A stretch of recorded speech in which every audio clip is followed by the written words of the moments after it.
नमस्कार शेतकरी मित्रांनो, आपण आहोत आज दिंडेगाव, तालुका तुळजापूर, जिल्हा धाराशिव. आपले शेतकरी स्वतःची ओळख करून देतील आणि त्यांना जो रामा ॲग्रोटेकचे उत्पादन वापरल्यानंतर जो अनुभव आला आहे ते स्वतः आता आपण शेताच्या प्लॉटवर आहेत, तर ते अनुभव सांगतील. तर त्यांनी पहिल्यांदा आपल्याकडून एक आळवणी आणि फवारणी असे डोस घेतलेला आहे. हा लागणचा प्लॉट आहे यांचा. हा 1 एकर आणि हा 1 एकर, 2 एकरचा आहे आणि पलीकडच्या साईडला 2 एकर आहे. म्हणजे यांनी प्रयोगासाठी 2 एकरसाठी आधी घेतलं होतं आपलं आणि त्यांचे जे अनुभव आहेत ते स्वतःच्या शब्दात सांगतील. पहिल्यांदा नाव सांगतील. आपण ह्यांना आळवणीसाठी ज्ञानशक्ती, नंतर रूट मॅजिक आणि मायक्रोन्यूट्रिएंट हे आळवणीसाठी दिलं होतं 200 लिटरमध्ये आणि फवारणीसाठी रामा गोल्ड आणि स्टीम ग्रो हे दिलं होतं. तर त्यांचे अनुभव आधी ते नाव सांगतील, गाव सांगतील, मोबाईल नंबर आणि त्यांचे काय अनुभव आला वापरल्यानंतर. 20 ते 25 दिवसामध्ये जो प्लॉट दिसतोय तुम्हाला ह्याच्यामध्ये, तर ते सांगतील अनुभव काय 25 दिवसामध्ये काय अनुभव आला. नमस्कार साहेब. नमस्कार. आपलं नाव, गाव आणि मोबाईल नंबर सांगा. मी चिंतामणी अनिल रामभाऊ बोरगावे आणि राहणार दिंडेगाव, तालुका तुळजापूर, जिल्हा उस्मानाबाद. आणि मी जाळवणी केली 20-25 दिवस झाले. ओके.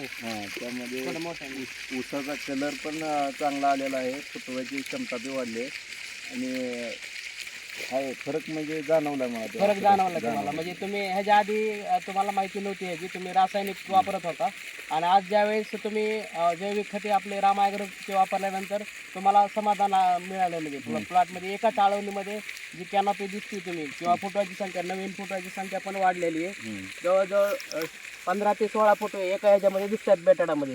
तुम्ही बघू शकता ही फुटवे, नवीन फुटवे जे आलेले आहेत ते सर्व आळवणीनंतर आले. 20 ते 25 दिवसात हा फरक दिसतोय. कॅनॉपी दिसते, एकदम छान कॅनॉपी आलेली आहे. आणि काळोखी जर बघताय तुम्ही, बाकीचे प्लॉट तुम्ही जर शेजारचा प्लॉट बघितला त्यांचाच, तर त्या प्लॉटमध्ये आणि ह्याच्यामध्ये जो फरक दिसतोय ते त्याच्यावर तुम्ही समाधानी आहात म्हणून. आणि इथून पुढे पण तुम्ही रामा ॲग्रोटेकचे उत्पादन वापरणार आहेत नक्की. ह्याच्यामध्ये आता ते एक आळवणीचा अजून घेणार आहेत डोस आणि नंतर मग आपण त्यांना बायोसृष्टीचा डोस देणार आहे आणि त्यानंतर ऊस स्पेशल जाडी आणि वाढीसाठी. हा ऊस स्पेशल पुन्हा एकदा कांडी चालू झाली की ऊस स्पेशल आपण देणार आहे त्यांना. तुम्ही उत्पादन वापरून समाधानी आहात ना? आणि इथून पुढे पण वापरणार. आणि रासायनिक मध्ये ह्याच्यामध्ये काय तुम्हाला फरक जाणवतोय? रासायनिक मध्ये एवढा रिझल्ट येत नाही आणि रासायनिक खतामुळे. किती वर्षापासून तुम्ही वापरताय रासायनिक? 10 मी शेती करतो तसं 10 वर्ष झालं. 10 वर्ष झालं तुम्ही रासायनिक वापरताय. पहिल्याच वेळेस जैविक मध्ये पहिल्याच वेळेस आणि तुम्ही पहिल्याच वेळेस समाधान भेटले. हो.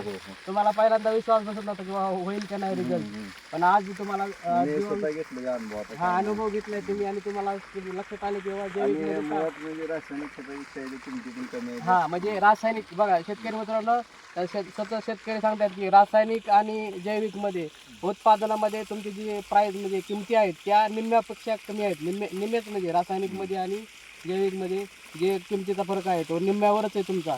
म्हणजे जर 50,000 रुपये 20,000 रुपये जर खर्च होत असेल एकरी तुम्हाला, तर हे 10 ते 12 हजारापर्यंत तुम्हाला सगळ्या गोष्टी होऊ शकतात त्याच्यामध्ये. म्हणजे पहिल्या डोसला तर आपल्याला काय 2-2.5 हजार रुपयेच आपल्याला लागत आहेत. धन्यवाद.